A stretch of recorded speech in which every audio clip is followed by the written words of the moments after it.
At ito na guys, kung makikita nyo, papabricate tayo ng barrel bolt. Ito.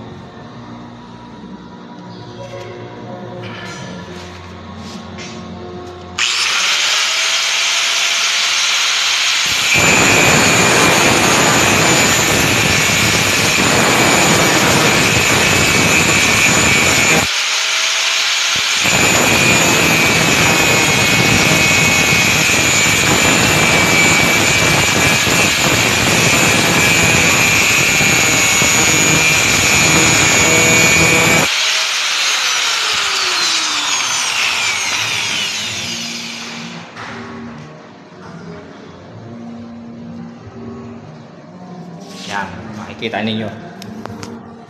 Yan ang itsura niyan. Yan.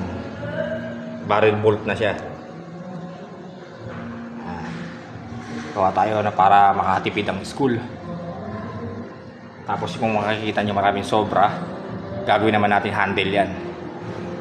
Kasi kada isang pinto, dalawa. Sa isang classroom, 4 ang kailangan. Kaya marami kong ginawa. At least makakamura ang bossing ko. Ayan o, barrel bolt na siya. We-weldingin na lang. Hanggang dito muna guys. Maraming salamat.